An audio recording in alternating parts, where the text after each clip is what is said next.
A continuación, Noticiero Telesucesos. Clasificación A. Apto para todo público. Un noticiero pensado para usted porque se lo merece. Nos acercamos a la realidad desde diferentes perspectivas. Noticiero Telesucesos. Primera parte del Noticiero Telesucesos con las noticias más importantes del día.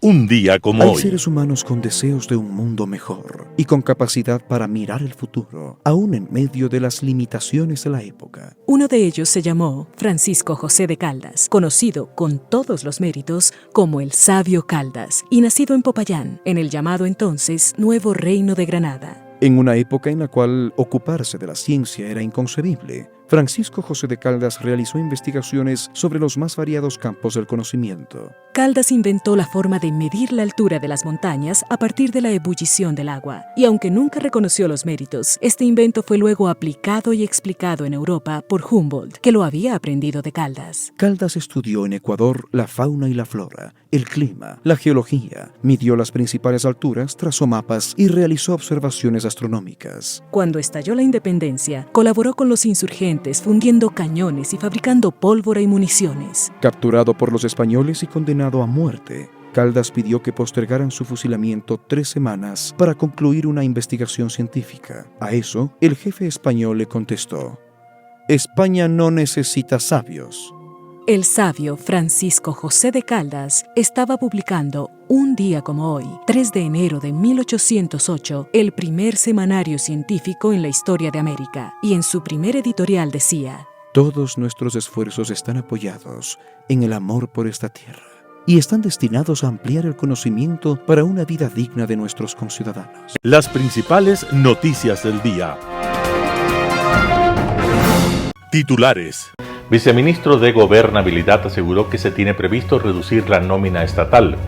Transformar la movilidad, el principal objetivo del municipio de Quito para 2024. En el segmento de opinión, nueva reforma tributaria. Los editoriales serán de Martín Pallares, Cómo entender la historia sin Aliaga. Santiago Basabe, Revitalizar el tejido social, la alternativa para un mejor 2024. Noticias del día. Viceministro de Gobernabilidad aseguró que se tiene previsto reducir la nómina estatal.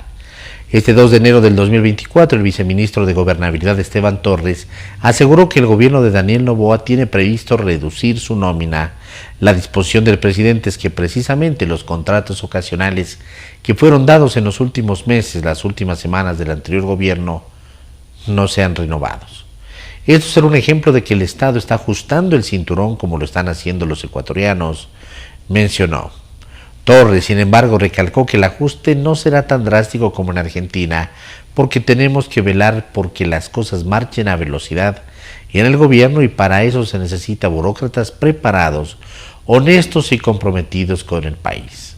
El viceministro de Gobierno explicó que uno de los principales problemas para reducir la nómina estatal tiene que ver con que existen jueces conchambados con funcionarios que han salido y con dinero de por medio, que regresan vía acciones legales. Así no se puede trabajar.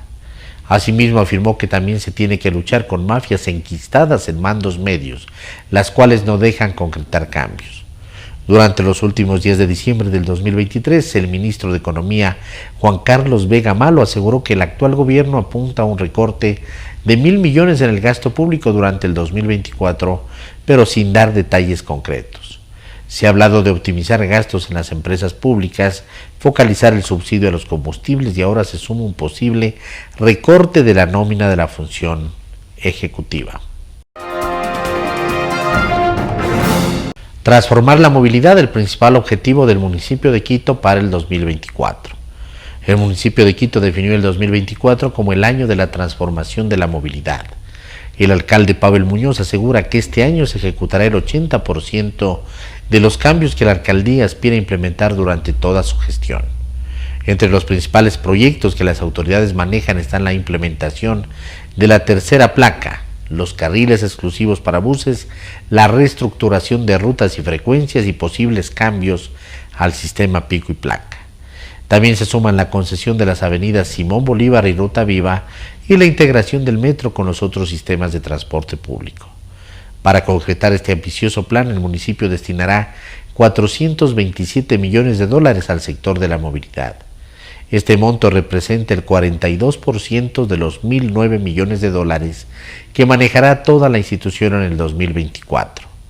Sin embargo, Muñoz dice que la principal prioridad es poner en pleno funcionamiento al metro y la interconexión con los otros subsistemas de transporte, que es fundamental para que el metro se convierta en la columna vertebral del sistema de movilidad de Quito. Este proyecto tendrá 3 fases a lo largo del 2024. Fase 1, hasta febrero estaría lista la conexión del metro con el sistema metropolitano, Trole y la Ecovía en las estaciones Quitumbe, El Recreo y El Labrador. Fase 2, entre mayo y agosto el municipio concluirá la integración del metro en todas sus estaciones con los alimentadores que llegarán hasta la Magdalena y a la Universidad Central. Fase 3, la Secretaría de Movilidad apunta a que concluya la integración y reestructuración de rutas y frecuencias con los buses urbanos y alimentadores hasta el fin de año. El alcalde calcula que esta interconexión permitirá que el metro alcance el objetivo de movilizar a 400,000 pasajeros diarios. Entrevista del día. En Radio Sucesos estuvo Santiago Caguasqui, analista político, para hablar sobre las decisiones políticas destacadas en el 2023. Veamos la nota. Al inicio de todo año, las expectativas de la ciudadanía suelen ser de confianza, de optimismo. Sin embargo, la realidad tan colosal que vive el Ecuador, creo que van a superar en el corto tiempo todo tipo de ilusión de superación de los momentos por los que estamos viviendo. Creo que la crisis fiscal, la crisis de seguridad, la crisis migratoria, la crisis carcelaria, hoy por hoy la crisis energética también, van a hacer que, digamos, este clima de expectativas por las que uno siempre atraviesa al inicio de todo año, vayan a contrastar diametralmente con una realidad que es a toda luz preocupante para el pueblo ecuatoriano. Y creo que pues las posibilidades de continuidad, pero respecto a lo que hemos tenido en el 2023, son mucho más fuertes que las posibilidades de ruptura o de cambio respecto a la realidad que hemos tenido en el 2023. El 2023 ha sido un año demoledor para el Ecuador, así lo confirman las cifras de seguridad. El Ecuador es hoy por hoy más peligroso ya que Venezuela en materia de seguridad, y es el país más peligroso de la región de Latinoamérica y uno de los más peligrosos del mundo.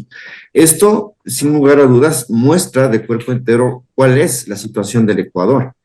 Sin embargo, me parece que, como tú has mencionado, el presidente Noboa es consciente de, en cierta manera, de la debilidad del gobierno. Este gobierno, a pesar de las altas expectativas que promete al pueblo ecuatoriano, es un gobierno débil por la composición de la legislatura, por la propia composición gubernamental que ha tenido tropiezos en construir una plataforma gubernamental.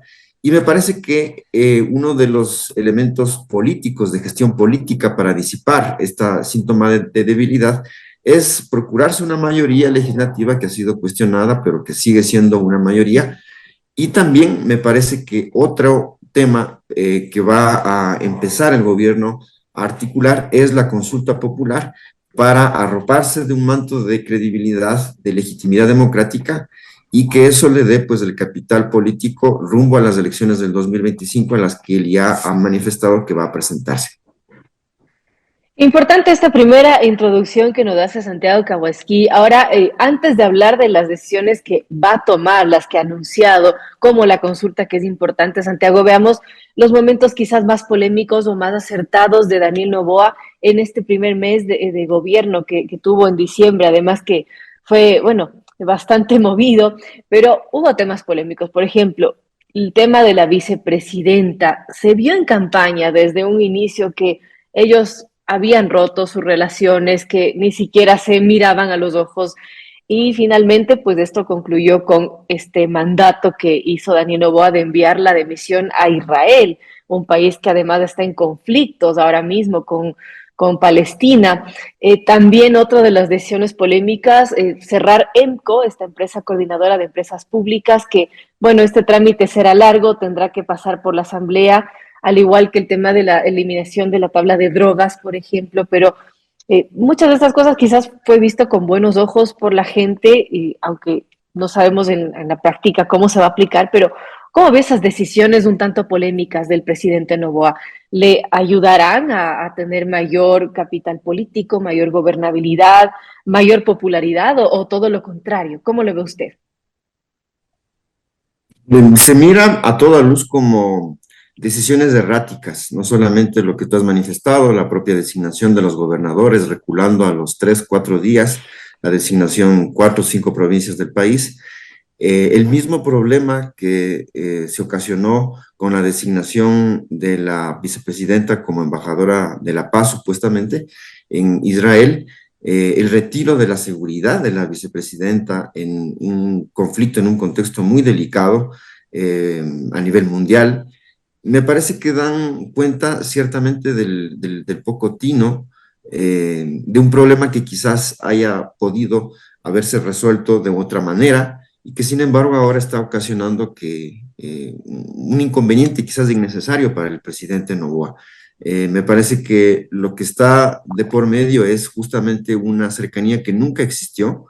La vicepresidenta nunca fue, digamos, una fórmula cercana al presidente Noboa. Se evidenció en la campaña electoral, cuando ella tuvo prácticamente una propia agenda, claro, de reivindicación de los temas que planteaba, con declaraciones muy polémicas. Luego también en la propia asunción del gobierno, ambos celebraron de manera distinta, y ahora pues la decisión del gobierno de enviar a la vicepresidenta a Israel me parece que es desacertada, es una decisión que dice mucho del talante incluso democrático del propio gobierno, una decisión a toda luz vertical, impuesta, no consensuada, que da cuenta justamente de que el gobierno está dispuesto a hablar, a negociar con los distintos, pero que no ha sido capaz de hablar, de consensuar, de negociar con su propia vicepresidenta. Y me parece que eso, justamente las decisiones gubernamentales, reflejan justamente que quizás el gobierno no tiene claridad del norte, del horizonte estratégico en materia de economía y en materia también, me atrevería a decir, de seguridad. Se ha mencionado el Plan Fénix con mucha vehemencia, pero no se conoce en realidad cuáles van a ser las líneas estratégicas de este Plan Fénix. Lo que se evidencia es que ha habido un recrudecimiento en el último mes de la inseguridad en el país, sin que sepamos en qué consiste este Plan Fénix y sin que sepamos tampoco si es que el plan cuenta o no con financiamiento. Alberto Acosta Borneo, analista económico, estuvo en Radio Sucesos. Habla sobre las proyecciones económicas para el 2024. Veamos la nota. Definitivamente la situación fiscal es tremendamente crítica. Estamos en una crisis fiscal de gran magnitud, en donde para poder pagar sueldos en noviembre el gobierno tuvo que cogerse el dinero de la CFN, para un dinero que debió haber servido para el crédito productivo, para los emprendedores, se utilizó para pagar para un gasto improductivo, para pagar sueldos. Y en diciembre le colocó bonos a la banca, que no es otra cosa que también coger el ahorro escaso que debería utilizarse para dar crédito productivo para financiar nuevamente el gasto público. El año el fisco cerró con un déficit de 5.400 millones de dólares y con atrasos que superan los 3.500 millones de dólares. Es decir, es un gobierno que compra, pero que no paga. ¿Y dónde está el origen del problema? El origen del problema está por el lado del gasto. El gasto corriente que sigue subiendo imparable, día tras día, mes tras mes, año tras año, el gasto sube aceleradamente y evidentemente que no hay recursos que alcancen a ese ritmo. La reforma tributaria recientemente aprobada, esos 800 millones de dólares, ayudan, pero no solucionan el problema, porque de por sí las recaudaciones tributarias están cayendo y esta reforma tributaria lo que permite es en algo compensar, evitar esa caída en las recaudaciones. Pero como el gasto sigue subiendo tan rápido, los recursos no alcanzan. Entonces el gobierno va a tener en este año que eventualmente tomar decisiones mucho más profundas, decisiones que no ha querido tomar y que aquí hay el problema de esa reelección que quiere el presidente para 2025. No quiere tomar medidas que puedan ser impopulares, pero que son necesarias, como es la optimización de gasto, eliminar todo ese gasto burocrático inútil y la focalización de subsidios a los combustibles. Ahora, esas medidas que no son populares y que obviamente si las toma, creo que inmediatamente el presidente tendría que olvidarse de buscar una reelección, porque son de shock, son traumáticas, pero son necesarias. Es decir, es inevitable que el gobierno tenga que tomar medidas fuertes, que tenga que haber un paquete de medidas que le afecten al bolsillo de los ecuatorianos. De lo contrario, ¿de dónde saca la plata? Es que el desafío por el lado fiscal ya no es pensar de dónde sale el dinero, sino que hay que ir al origen del problema, y el origen del problema está en el gasto. No está en la falta de ingresos. Al fisco no le faltan ingresos, le sobran gastos, que es algo totalmente distinto. Mientras el gasto corriente siga subiendo al ritmo que lo está haciendo ahora, en los primeros 10 meses del año, el año pasado, el gasto corriente subió en 1.400 millones de dólares.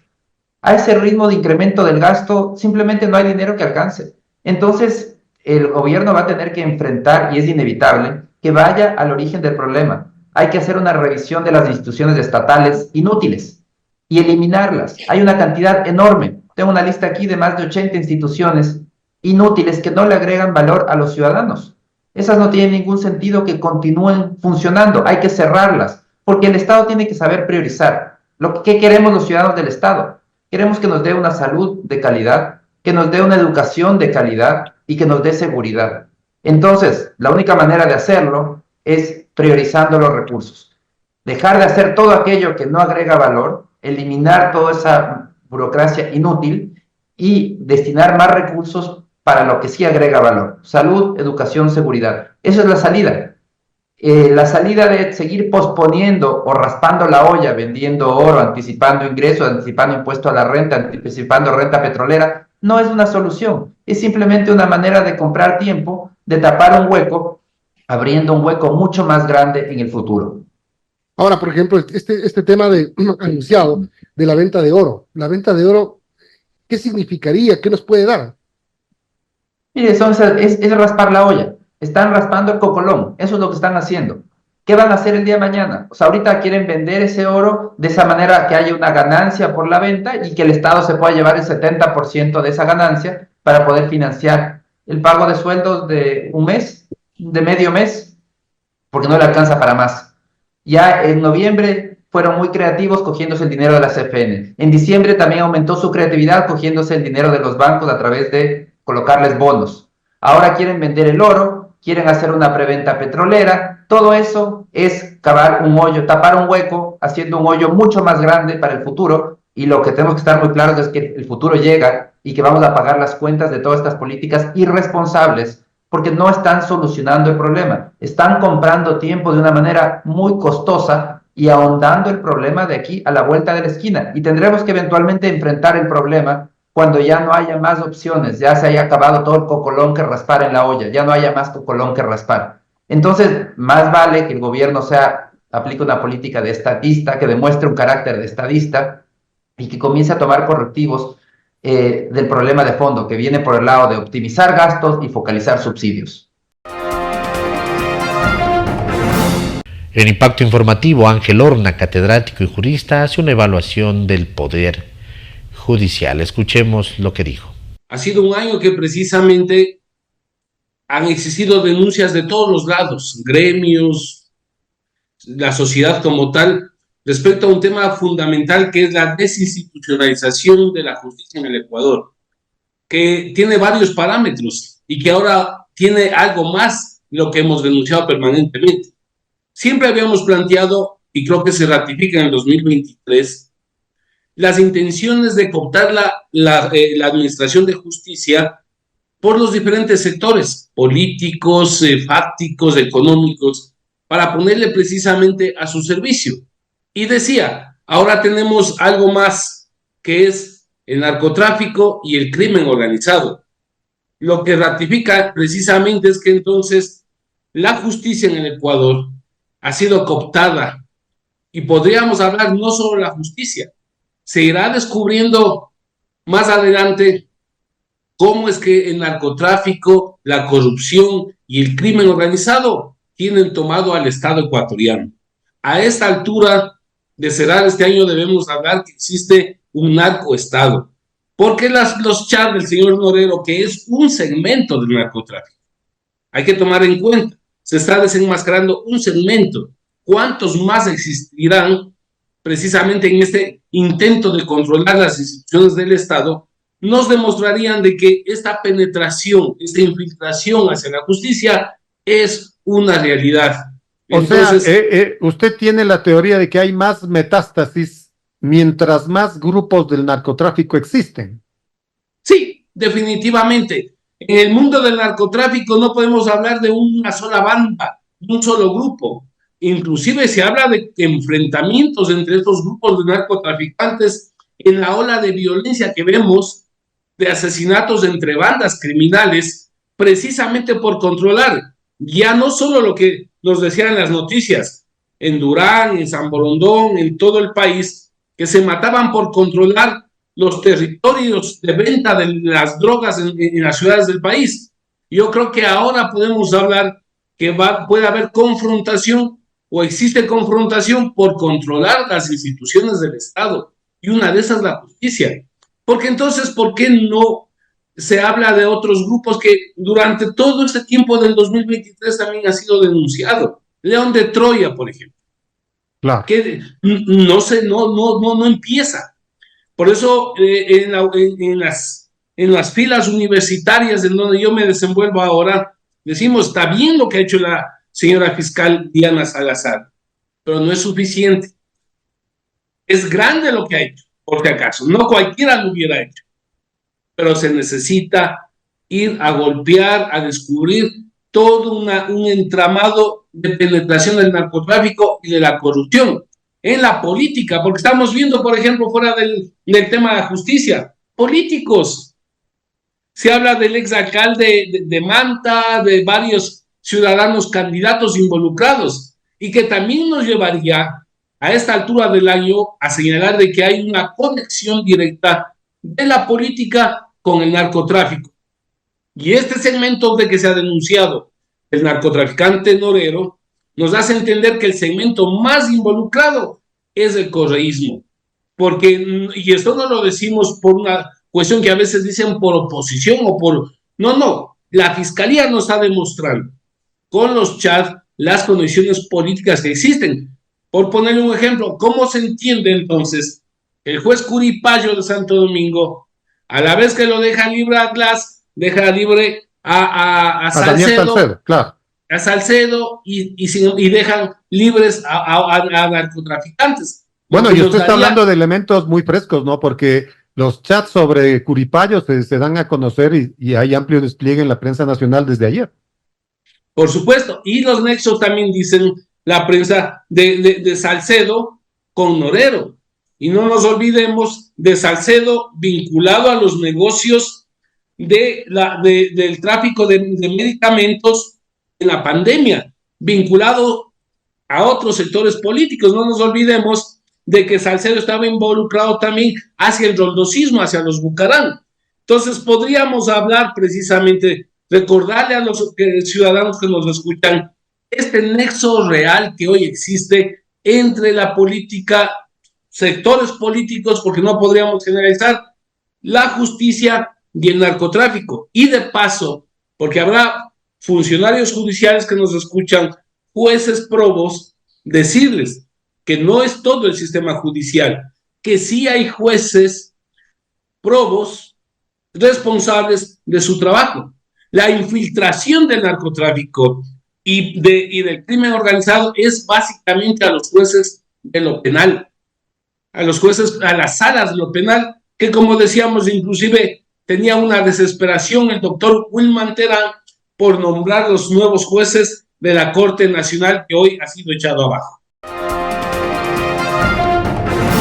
El Pozo de Sicar, con Monseñor Julio Parrilla. Trato de seguir de cerca el desarrollo de la guerra en Ucrania, ese horror y ese fracaso para Europa y para el mundo. En el mismo paquete entra la crisis energética, la inflación, e incluso el posible derrumbe de algunas economías.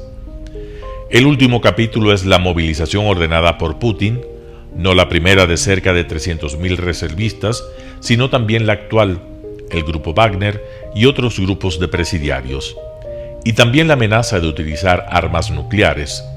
El gran jefe ruso habla de rusofobia y expresa sentirse amenazado por fuerzas oscuras que intentan borrar a Rusia del mapa. Los analistas políticos han dicho ya 1000 palabras, y a mí me llama la atención algunas cosas difíciles de entender. Esa historia viene de muy atrás. Me refiero a las políticas imperialistas de los zares, los soviets y ahora las nuevas élites insaciables y hambrientas de poder y de dinero, dispuestas a sacrificar la paz y con ella la vida de miles y miles de jóvenes de dentro y de fuera que no son más que carne de misil. Si París bien valía una misa, la Gran Rusia bien vale un rosario de cadáveres. Importan sobre todo el gas, el petróleo, las materias primas, la tecnología, el comercio de armas, el dinero y, en definitiva, el becerro de oro al cual todo se somete, incluida la vida humana. Puede que sean muchos los rusos que no quieran esta putinada loca y amenazante, pero si somos sinceros, puede que sean muchos más en cantidad y en capacidad de poder los que sí la desean. Identificados con las políticas imperialistas del Kremlin, lamentablemente la rentabilidad tendrá la última palabra. La invasión de Crimea anteriormente y ahora la de Ucrania tienen un precio que nunca pagarán los jerarcas ni sus hijos, sino los pobres hijos de la Santa Rusia. Me duele Putin. Me duelen los intelectuales rusos que justifican la invasión de un país soberano. Me duele el patriarca Kirill que bendice los tanques en nombre de Dios, y me duele sobre todo el pueblo oprimido y manipulado con olor a soldadito de plomo. Me duele Ucrania y tantos hijos que morirán y han muerto en las trincheras y en los campos de batalla. Me duele la falta de ética y que a estas alturas de la historia, después de tantos dolores, estemos en la cuerda floja de una tercera guerra mundial. Nos seguimos encontrando junto al Pozo de Sicar con el Padre Julio.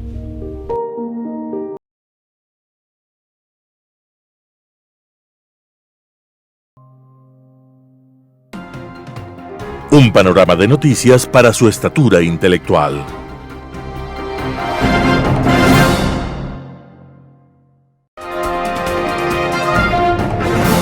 Opinión. Estimados amigos y amigas, gracias por estar con nosotros en este programa de Telesucesos.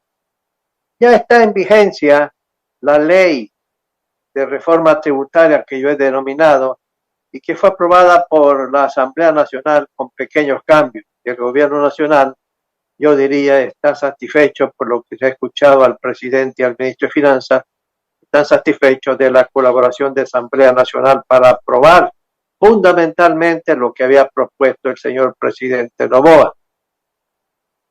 En las intervenciones de los altos funcionarios del gobierno se ha dicho que hay por lo menos, no exclusivamente, pero por lo menos 3 objetivos muy importantes que tiene la ley que está en vigencia y cuyo reglamento se está elaborando. En primer lugar, dice, el objetivo es de que le dé más ingresos al gobierno para financiar el presupuesto general del Estado. En segundo lugar, es tener más inversión, una atracción mayor de inversión por montos superiores a lo que ha registrado el Ecuador en los últimos años. Y el tercero es de la creación de empleo juvenil, porque hay estímulos tributarios en vigencia para ese propósito. Veamos, digamos, cada uno de estos objetivos. Efectivamente, la creación de ingresos se va a dar. ¿Por qué? Fundamentalmente porque sencillamente la ley en vigencia le va a permitir a los deudores del servicio de rentas internos que si pagan el capital en X plazo, sencillamente se les perdona, se les condona. O hay la remisión de intereses, de multas, etcétera, y que solamente deben pagar el capital que adeudan. Y el gobierno espera tener pues un monto de recaudación muy importante con respecto a este primer tema. Y efectivamente es cierto, va a haber más ingresos porque buen número de contribuyentes, personas naturales o personas jurídicas, van a aprovechar esta oportunidad para pagar solamente el capital que adeudan al servicio de rentas internas. Sin embargo, hay que hacer la siguiente observación. Si bien es cierto que va a haber más ingresos, eso va a ser solamente por el año 24. ¿Por qué? Porque es un ingreso temporal, no es un ingreso permanente. Y como ya alguna vez hemos dicho en este programa, el presupuesto del Estado, el gobierno nacional y las finanzas públicas y la posición del déficit fiscal que actualmente es muy grave, lo que se resuelve, lo que se requiere, perdóneme, lo que se refiere son la creación de ingresos permanentes. Y esos ingresos permanentes vienen fundamentalmente, no exclusivamente, pero fundamentalmente de las recaudaciones tributarias, de los impuestos, el impuesto a la renta a las personas naturales, el impuesto a la renta a las empresas, el IVA, el ICE, impuesto a la salida de divisas, etcétera. De ahí viene, digamos, los ingresos permanentes. Y esto que está en vigencia, que va a ser aprovechado por muchos deudores del fisco, sencillamente es un ingreso no permanente, es temporal. De tal manera que esa es la limitación que tiene, digamos, este objetivo. Y está bien que haya más ingresos, pero esperemos que hacia el futuro el presidente y su gobierno comiencen a pensar en proponer cosas que den ingresos permanentes al presupuesto del Estado, ¿sí? El segundo tema tiene que ver con inversión extranjera. La inversión extranjera en el Ecuador, el monto es sumamente pequeño, mucho menos de $1.000 millones fue el año que va y que está terminando. Vea usted lo que pasa en Colombia, mire lo que pasa en Perú, mire lo que pasa en Chile, por ejemplo, para poner ejemplo. Son varios miles de millones de dólares que tienen de inversión extranjera, que van destinados a ciertos sectores importantes como es la minería, como es el petróleo. En el Ecuador tenemos problemas sumamente serios para atraer, pero la ley que está en vigencia crea una serie de estímulos que sí creo que va a haber algo más de inversión, especialmente porque ligados al tema de la zona franca.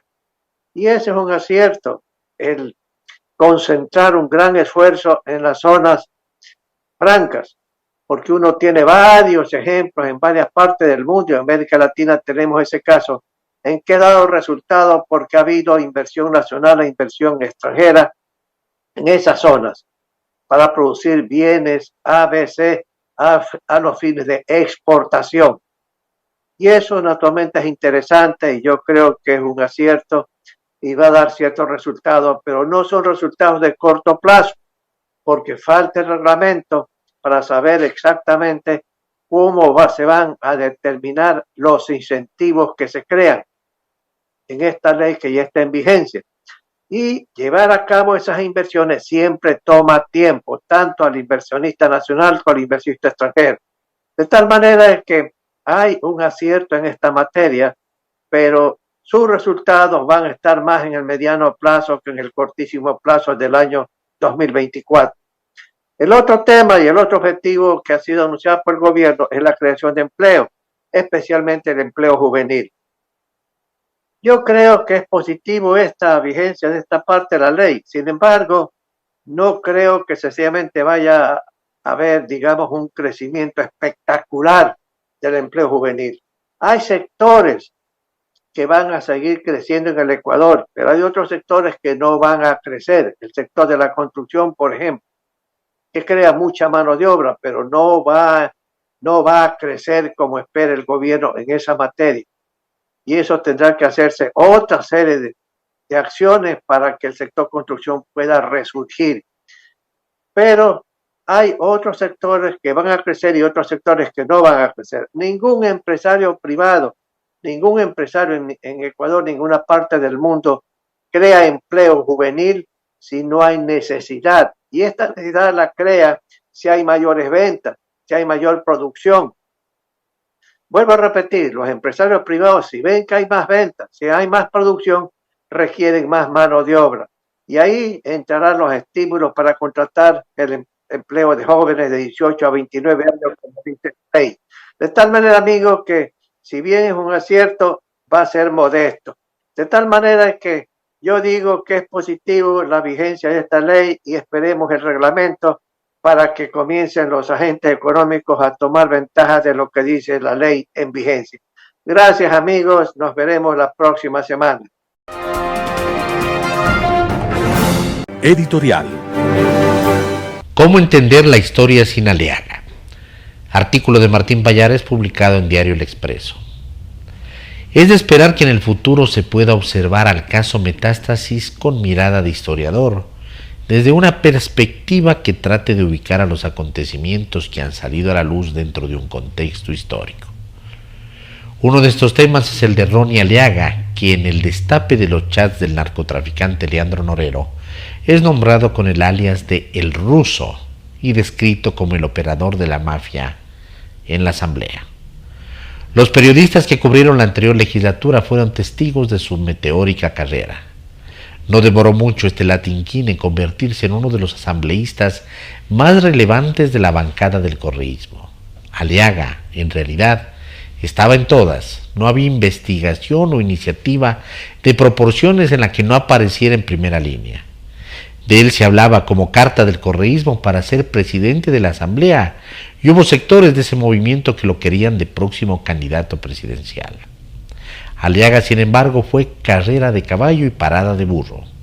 Tras el escándalo de la piscina de los tetones y el retiro de la visa a Estados Unidos, no pudo volver a posicionarse como alfil del correísmo, pese a los esfuerzos de la dirigencia del movimiento. Luego, con el asesinato de Villavicencio, dejó de aparecer y aparentemente a raíz de ello se fue a vivir a Venezuela. Pues bien, para ser capaces de ubicar lo que alias El Ruso significa, o más bien pudo llegar a significar en la historia del país, hay algunas joyas periodísticas anteriores a Metástasis. Una es la de una entrevista que le hicieron en uno de esos medios digitales ardorosamente correístas llamado La Contra. Hay que verla para entender cómo una figura como la suya es parte consustancial de un narcoestado. La explicación que Aliaga da sobre cómo llegó a la piscina de los tetones es alucinada, pero permite ver a la perfección cómo los involucrados con el narcotráfico se justifican y se lavan la cara. Por ejemplo, eso de pedir perdón como si con ello estuviera arreglado todo. En la entrevista niegan varias veces tener vínculos con el narcotráfico, mostrando certificados de la función judicial como si ello fuera muestra de algo. Con esa intención incluso cita en varias ocasiones al periodista Boscán.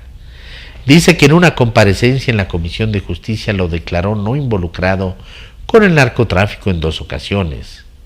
Aliaga es un personaje fundamental dentro del esquema del narcoestado que se vislumbra en los chats de Norero. Hay que verlo dentro del contexto histórico para entender su relevancia. Tarea de los historiadores para el 2024. Artículo de Martín Pallares publicado en Diario El Expreso. Revitalizar el tejido social, la alternativa para un mejor 2024. Santiago Basabe, primicias. La evaluación de 2023 es lapidaria y no deja espacio a mayores dudas. El país se cae a pedazos entre la corrupción, la inserción galopante de recursos ilícitos en la vida pública y la desestructuración de la poquísima institucionalidad que se tuvo hasta hace unas pocas décadas. Ante el diagnóstico descrito, hay que buscar las causas del estado actual del país y al mismo tiempo las salidas en el mediano y largo plazo. Ahí surge el primer acuerdo al que debemos tender como sociedad. Frente a un cuadro clínico como el evidenciado, las soluciones no son inmediatas. Si deseamos salir de la postración, se necesita al menos una década de trabajo constante, orientado en el mismo rumbo y con premisas claras. Otro punto de debate tiene que ver con las fuerzas que pueden promover los grandes cambios. Si se observa, sin apasionamientos, la forma como se ha manejado la gestión pública del país durante décadas, resulta claro que a los actores políticos, independientemente de sus orientaciones ideológicas o intereses específicos, no les conviene provocar un remesón en las estructuras del Estado. Por tanto, por ahí hay pocas o nulas esperanzas. En ese escenario, la alternativa es la acción ciudadana.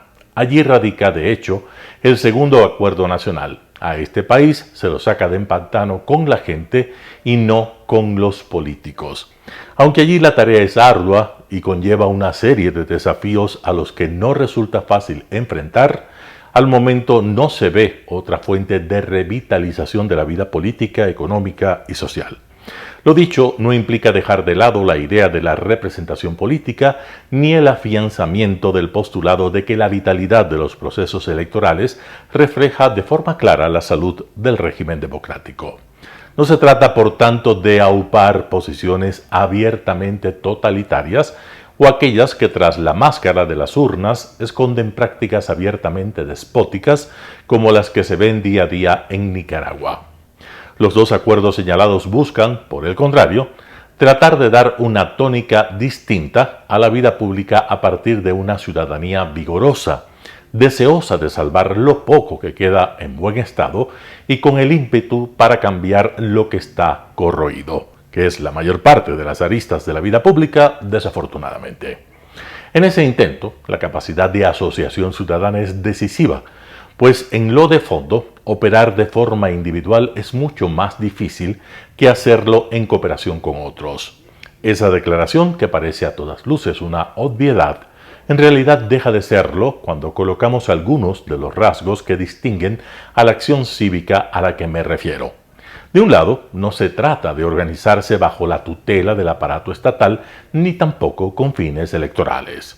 Dicho de otra forma, la esencia de la fuerza social que puede sacar al Ecuador del fango está en la espontaneidad y en la renuncia a demandar recursos al Estado. No hay que asociarse para pedir, sino para hacer. No hay que juntarse entre profesionales, artesanos, estudiantes, trabajadores informales y demás para buscar candidaturas o protagonismos en las próximas elecciones. En uno y otro error han caído buena parte de quienes inicialmente tuvieron intenciones genuinas de cambio, pero que rápidamente sucumbieron en la tentación de la lucha proselitista. La política no se hace solo desde los cargos públicos, se la ejecuta también, y creo que de forma más eficiente, desde lo cotidiano, desde ese espacio en el que somos capaces de planificar y ejecutar. Fácil de decir, difícil de realizar, es cierto. Es difícil plantear la asociación ciudadana, pues requiere constancia, artefactos culturales eficaces, como el teatro y las artes escénicas en general, y la presencia de dos elementos decisivos: pluralidad e igualitarismo. Que respetemos y toleremos la palabra argumentada del otro y que nos asumamos como iguales en términos de sujetos sociales, ahí es la clave para evitar que el país se vaya aún más de las manos. En esas dos ideas, las ideas de la polis, de la que habla Amparo Menéndez Carrión, y que la sociedad uruguaya, con idas y vueltas, ha sido un ejemplo regional, son la base de la ciudadanía que requerimos. Nuevamente, es difícil de conseguir, pero más difícil aún será esperar a que los actores políticos decidan propiciar un cambio. En este 2024, el intento por revitalizar la sociedad ecuatoriana debería ser el punto de atención de gremios, sindicatos, organizaciones de diverso nivel, universidades, medios de comunicación y un amplísimo etcétera.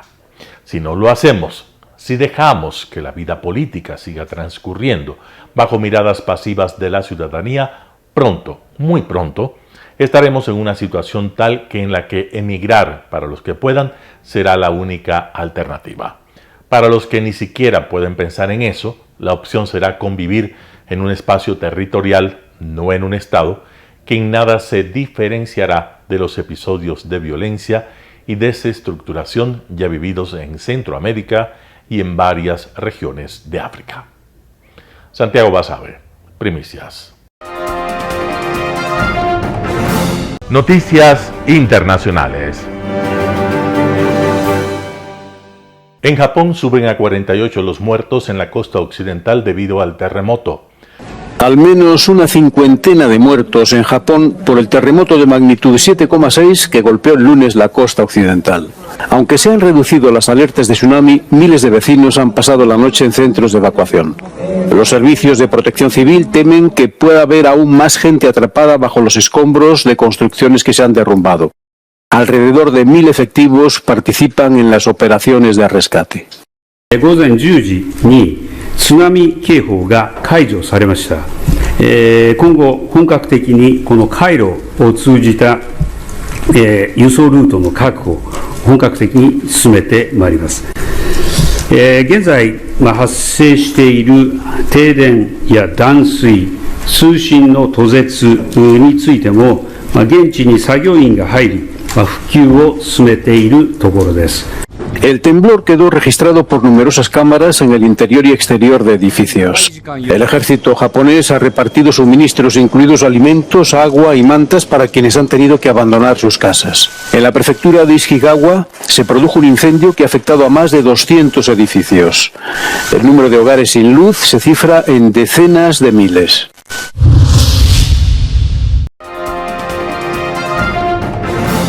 En Israel, el Supremo anula una ley esencial de la polémica reforma judicial de Netanyahu. Duro revés judicial para el gobierno de Netanyahu.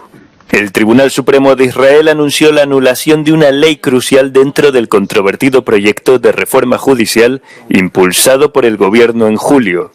Una ley que había restado poder al propio tribunal, limitando su capacidad para revisar y revocar decisiones gubernamentales. La decisión tomada por una estrecha mayoría se fundamentó en el daño grave y sin precedentes al Estado de Derecho israelí.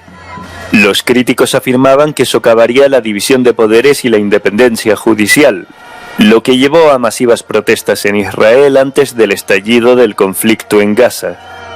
La sentencia representa un golpe significativo al plan de reforma judicial de la coalición derechista de Netanyahu y reaviva un debate que ha polarizado al país, ahora además en plena guerra en Gaza. Miembros del gobierno, el más derechista de la historia de Israel, advirtieron en su momento que una decisión en contra de la norma por parte del Supremo amenazaría a la democracia y llegaron a sugerir que no acatarían el fallo. El lunes, el tribunal también determinó que tiene poder para revisar las denominadas leyes básicas con rango constitucional en Israel e intervenir en aquellos casos excepcionales en los que el Parlamento israelí excede sus competencias.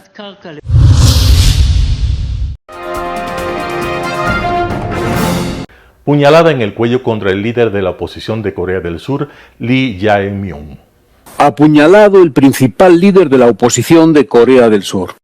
El liberal Lee Jae-myung, cabeza del Partido Demócrata, fue trasladado de urgencia al hospital después de haber sido atacado por un hombre de entre 60 y 70 años durante una visita oficial a la ciudad sureña de Busan.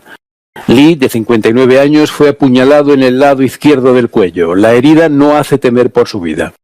Lee Jae-myung perdió ante el conservador Yoon Suk-yeol en una reñida carrera presidencial el año pasado.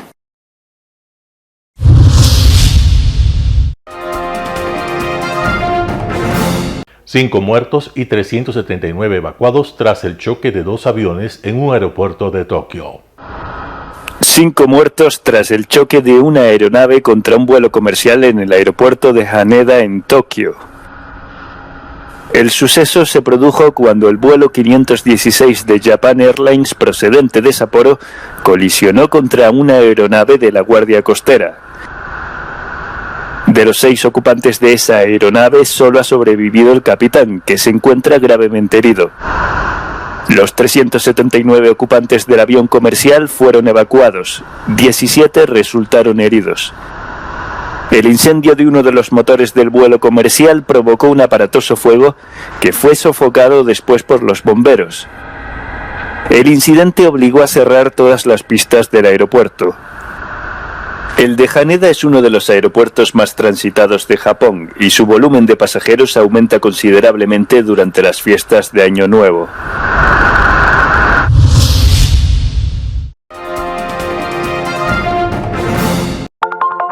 Telesucesos, Canal 29 UHF de la ciudad de Quito.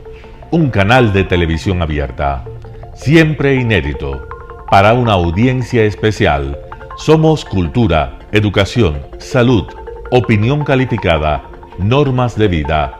Y todas las tardes, de lunes a viernes, desde nuestros estudios en Arena Telesucesos, escenario propio destinado a promover el deporte. En tiempo real, usted y su familia, en su televisor, desde la comodidad de su hogar, disfrutarán de los partidos, eventos, campeonatos que realizamos diariamente de ecuavóley, básquet, box, lucha libre, cachascán, gimnasia, artes marciales, tenis de mesa, fútbol sala, transmisiones en vivo de los principales partidos de fútbol barrial y colegial. En fin, somos un canal inédito, inéditos en el deporte. Transmisiones de acción y conocimiento en el deporte.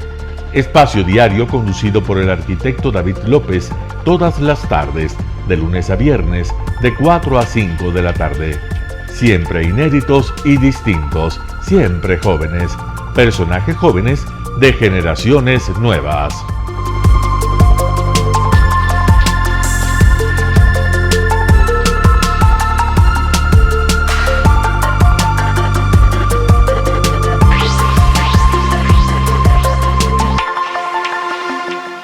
El término arena dejó tiempo atrás de ser sinónimo de muerte.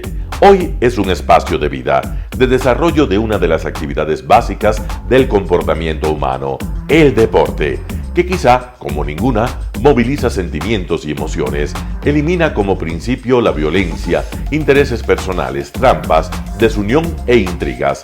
El deporte, con sus valores, solo deberá entregar mensajes de bien para mejorar las actuales estructuras sociales y políticas en deterioro en las que vive nuestro país. Hoy entregamos a nuestra audiencia de la ciudad de Quito deportes y en especial a la parroquia de Calderón, uno de los sectores populares de mayor desarrollo de la ciudad, con una población estimada en 1 millón de habitantes que están en contacto diario con el canal 29 UHF, presente con sus instalaciones deportivas en Llano Grande, su centro de gravedad. Telesucesos, desde nuestro estudio principal y en el de Arena Telesucesos, es el único medio de televisión que transmite de lunes a viernes 4 horas diarias de diversos eventos y novedades deportivas: el ecuavóley, básquet, tenis de mesa, halterofilia, taekwondo, esgrima, box, cachascán, gimnasia olímpica. Pueden ser observados en Canal 29 UHF y en todas las redes sociales en su televisión, sin ningún costo, desde la comodidad de su hogar, en nuestro canal y en las redes sociales. Arena Telesucesos es el escenario en donde el deporte tiene vida. Nuestros invitados y jugadores están en la cancha junto a usted y como nunca antes en la pantalla de su televisor, acercándole a un espectáculo inolvidable de luz, color y fiesta. Por fin usted encuentra el deporte que practica y que nunca es transmitido ni considerado por otros medios de comunicación con la importancia que nosotros le damos. El ecuavóley es el gran protagonista en una cancha con todos los estándares y comodidad para su práctica. Es el único deporte ecuatoriano con partida de nacimiento ecuatoriana. Somos inéditos, nos acercamos al deporte popular de nuestra gente que comparte nuestros esfuerzos. En Arena Telesucesos, aparte del atractivo de los eventos deportivos que transmitimos con nuestra señal a los televisores de su hogar, también entregamos muchos de los valores que encierra el deporte y en especial privilegiamos nuestra identidad nacional en el ecuavóley, jerarquizando su presencia como el deporte con partida de nacimiento en nuestro país. Telesucesos no solo entrega en su programación de deportes un espectáculo, sino que impulsa, privilegia y exige a quienes participan que sean parte de los valores y méritos que el deporte encierra: esfuerzo, superación, perseverancia, respeto, solidaridad, compañerismo, disciplina, puntualidad, sana competencia, honradez en la cancha y fuera de ella. La práctica deportiva siempre generará beneficios positivos para su cuerpo y entregará salud estable, pero refuerza además la identidad personal y premia siempre el éxito conseguido. Estamos entregando a nuestra ciudad con Arena Telesucesos un esfuerzo más de un medio que es fiel a su identidad y que a través de sus contenidos de salud, cultura, opinión calificada y ahora deportes, pretende difundir lo que, aparte del entretenimiento, requiere nuestra gente. Lo hasta ahora realizado está hecho con mucho esfuerzo, pasión y el entusiasmo de nuestra parte, de nuestros empleados, trabajadores y pequeños empresarios que creen en nuestras motivaciones. Hemos dado los primeros pasos para este proyecto que seguiremos haciéndolo gracias a ustedes. Telesucesos, el canal de televisión siempre inédito. El noticiero Telesucesos es retransmitido de lunes a viernes a las 7 horas por Radio Planeta Sur 106.1 FM de la ciudad de Loja. Noticiero Telesucesos.